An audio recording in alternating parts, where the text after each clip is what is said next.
Hey guys, I'm your host Jason. This is the 5th edition of Bitcoin Weekly. It has been 28 days since our last edition.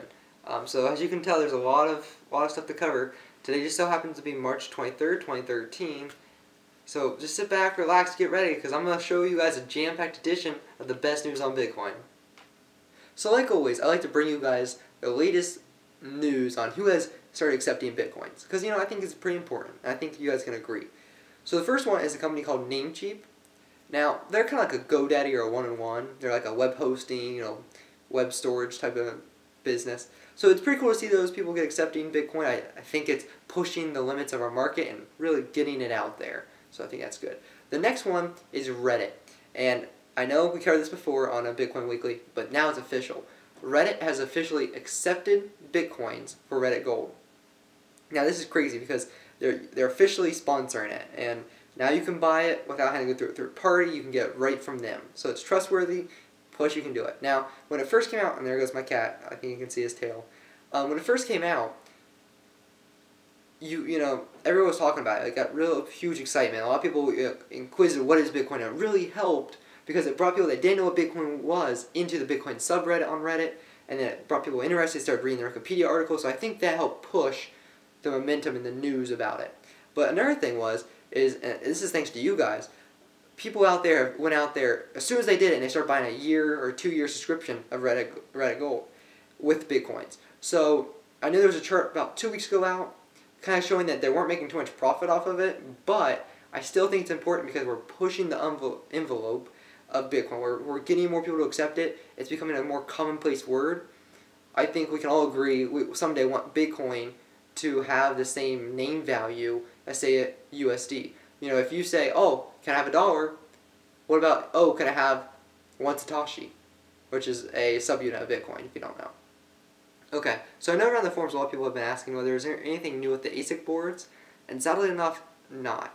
There's not really any news. I know there's been a few updates posted, but really not any supporting evidence behind it. They might say, oh, we're working on it, it's coming out, and tail again. But there's just no pictures or any physical means to prove it. And I think most of the Bitcoin community can confirm that we like evidence. We like proof of concept. So, sadly enough, not.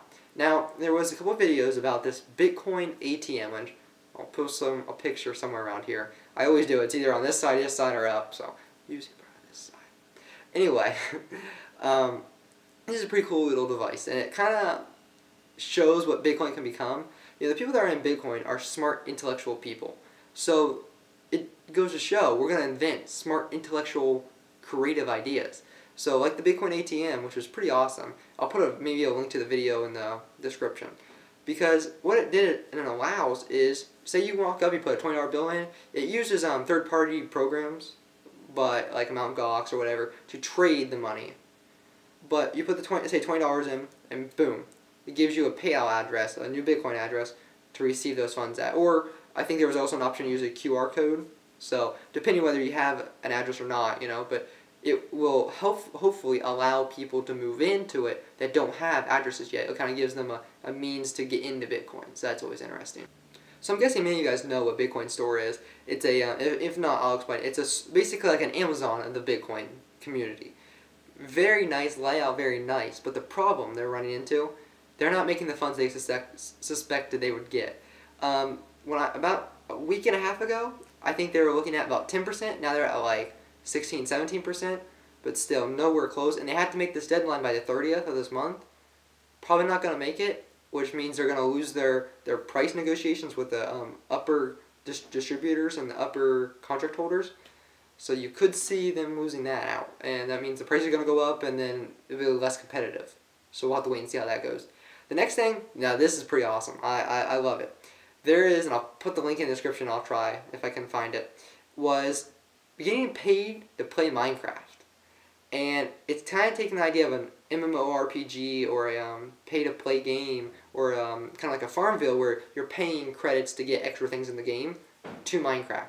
And if this concept can be spread out over all of Minecraft or just a portion of it, I think we'll see a whole different change. It allows there to be an in-game currency that has a backing on the real currency. You know what I mean? It's like an in-game currency. It's the same as the real life currency, and so it allows you to fluctuate between stuff. And maybe you could say, well, hey, 1 Satoshi, 8 dirt blocks, or something like that. You know what I mean? So pretty cool. We'll have to see how the update's going. So far, only one client is doing it, so not very big in the Minecraft community. If we could get the whole Minecraft community to do it, there would be a huge huge demand for Bitcoin. So we'll wait to see about that. So Litecoin in about the last week has done really, really good. Actually breaking about the 50 cents USD for one Litecoin. I've heard arguments that Litecoin is the silver and Bitcoin is the gold of digital currency. I don't know. There's arguments about that. I think we'll just have to watch and see. I know there's a huge talk on the Bitcoin subreddit, on Reddit of course, about how maybe Litecoin is the new way to get Bitcoins and to kind of add to that the anonymous part of it, you know, to be able to switch between Bitcoin and Litecoin and then USD or Euros or whatever. You're creating this really, really hard to follow trail of currency, you know, transfers and financial funds. I don't know. I think Litecoin's just a way to go and to prove its ability to keep market share. I know the difficulty is a lot lower on Litecoin than Bitcoin. So for right now, I'd say stay with Bitcoin, but maybe a little while we'll see Litecoin coming around. So yeah. Okay, so I put this in my last video that was on Wednesday because I've been breaking up the differences in prices and chart analysis and everything to the regular news because I wanted to allow people to choose whether they wanted to watch one or the other or both of them without creating a huge long newscast. So as you guys know, the Bitcoin price is skyrocketed right now. And so with that, this is just something I always like to bring back up, is the person that traded the 10,000 coins or whatever it was for pizza would now, that pizza, I hope, was pretty good because now it's valued, if they would have kept that money in Bitcoin, those BTC, they would be looking at over $500,000. $500,000. And I know, buying that first pizza was kind of a rolling stone and pushing Bitcoin to show you could use it as a usable currency. But man, if you were that guy, $500,000 for a pizza. $500,000. That just blows my mind away. But I guess the same was like in Germany, after World War II when their currency dropped. They were burning their currency for heat. The currency was worth so less they used it over firewood. So I don't know. Feel bad for that guy though, because I mean, $500,000 pizza, that had to be one good pizza. Okay, so the last few things up are, I have to mention, there's a Bitcoin hedge fund. This has me on edge. It's allowing outside investors to invest in Bitcoin, which I know people ask me not to put my opinion in, but this is something I feel like my opinion is necessary. How do I put this? I looked into it, and it's using outside investors to get them into Bitcoin, but they manage all the Bitcoin. So it's kind of like, we'll take your money, we'll mess around with Bitcoin stuff and all these other investment funds, and we'll give you a profit ratio. So actually, I got my chart down here. Reach down and get it. This is where it gets crazy. So, for the hedge fund, they said they have raised $3.2 million already. Now, they require the minimum fund for per individual to invest is $100,000. So, that shows that there's about 32 people invested already. It's kind of scary that 32 people trust them for this. 0.5% subscription fee. I guess that, I don't know, they didn't really specify whether that was of total interest profit or if that was total amount held. And then 0.5% of monthly maintenance fee. So that would be a what? 6% a year? So 6.5% a year. That's crazy. Yeah. Anyway, so that's that. Bitcoin hedge fund, I just don't know about. I agree we should be getting people outside the market of Bitcoin into Bitcoin, but I don't know if this, I mean, it takes these steps to get you there, right? But is this the right move? And the company that did it, I don't know. I guess it's your personal opinion. Maybe leave your comments in the description, tell me what you think. I'm a little iffy on it. But the last one, and this is kind of a two-in-oneer, we have Bitcoin.org has got recently updated. Their website is brand new, fresh, and everything. I suggest you guys go check it out. It's amazing, and whoever designed it did a great job. And then this. I'm going to do a special edition of this topic individually, so I don't want to cover it too much, but we had a huge, big, kind of like a 35% market crash, and it was called the Bitcoin fork. Now, again, I don't want to say too much because I want you guys to watch my review video on the Bitcoin fork, but I'm going to give you guys some info on it. Basically, we had to revert our clients back to 0.7 edition.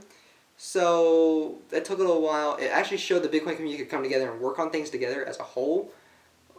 A lot of people were saying it kind of showed that Bitcoin wasn't successful as a currency, but actually it did the complete opposite. It said, hey, look, everyone can gain together, and when we have a problem, we'll fix it. And that's something that a small currency can handle and do. So I think that's pretty cool. Now here's the thing. They also been updating the client. You know, it updated recently about 3 weeks ago to 0.8.0, and this was a major update, and like it says here, it just improved performance and improved volume of traffic capability. That was pretty cool. And then just a couple days ago came out 0.8.1, which basically was just to fix this fork problem and help adjust and make sure everything worked fine. I know there was something that they were talking about how basically after the 15th of March, it was going to like make the older clients upgrade, or it was going to kind of annex them from the chain or the blockchain. So that's interesting.